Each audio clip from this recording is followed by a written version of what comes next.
ही शाबासकी कंटिन्युअसली द्या, कारण का तुम्ही रोज काहीतरी चांगल्या गोष्टी करत आहात.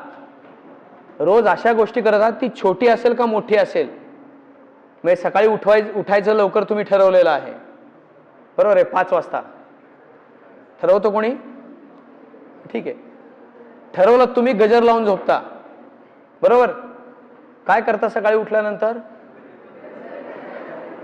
स्नूज.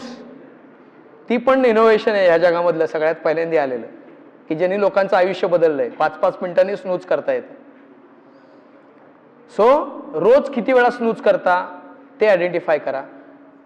रोज मी 5 वेळा स्नूज करतो उठायच्या आधी. आज 4 वेळाच केलं, लगेच स्वतःला शाबासकी दे, 1 वेळा कमी झालं, बरोबर. अचिव्हमेंट आहे. उद्या 3 वेळा होईल, उद्या 2 वेळा होईल, त्याच्यानंतर एकदाच होईल. त्यानंतर तुम्ही वेळेला उठायला लागाल. का? कारण का तुम्ही स्वतःचं कौतुक करायला लागलात. सो हमेशा स्वतःचं कौतुक करा. जेवढं तुम्ही स्वतःचं कौतुक कराल तेवढं तुमचं स्वतःचा सपोर्ट तुम्हाला मिळायला लागेल आणि तुमचं सबकॉन्शियस माइंड तुमच्यासाठी काम करायला लागेल. ह्या आयुष्यामध्ये तुम्हाला 2 प्रकारची मन आहेत, माहिती आहे ना. एक कॉन्शियस माइंड आणि दुसरं सबकॉन्शियस माइंड. सबकॉन्शियस माइंडची पॉवर ह्या जगामधली सर्वात मोठी आहे. 95% जे घटना तुमच्या आयुष्यामध्ये घडतात, जे आत्ता सुद्धा घडत आहेत, हे सबकॉन्शियस माइंड कंट्रोल करत आहे. आणि फक्त 5% किंवा 3% जो इफेक्ट आहे तो कॉन्शियस माइंडचा आहे. दुर्दैवाने आपण सगळे संस्कार फक्त कॉन्शियस माइंडवर करतो, फोकस हमेशा कॉन्शियस माइंडवर करतो.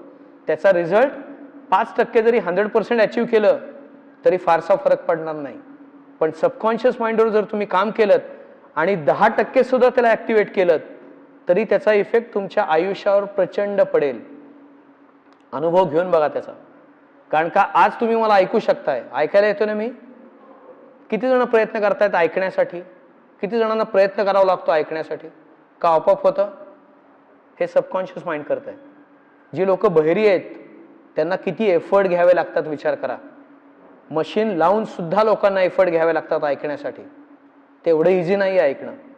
बघणं इझी आहे तुमच्यासाठी. आत्ता मी तुमच्याशी बोलतोय, तुम्ही माना डोलवताय किंवा इकडे तिकडे बघताय, हे सगळं सबकॉन्शियस लेवलला होत आहे. कॉन्शियस लेवलला ह्याच्यामधलं काहीही होत नाहीये.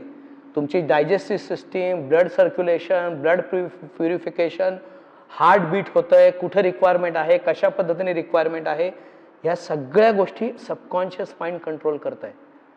तुमच्याकडे कंट्रोल आहे तो फक्त 5%. त्यामुळे सबकॉन्शियस माइंडवर काम करणं अतिशय आवश्यक आहे.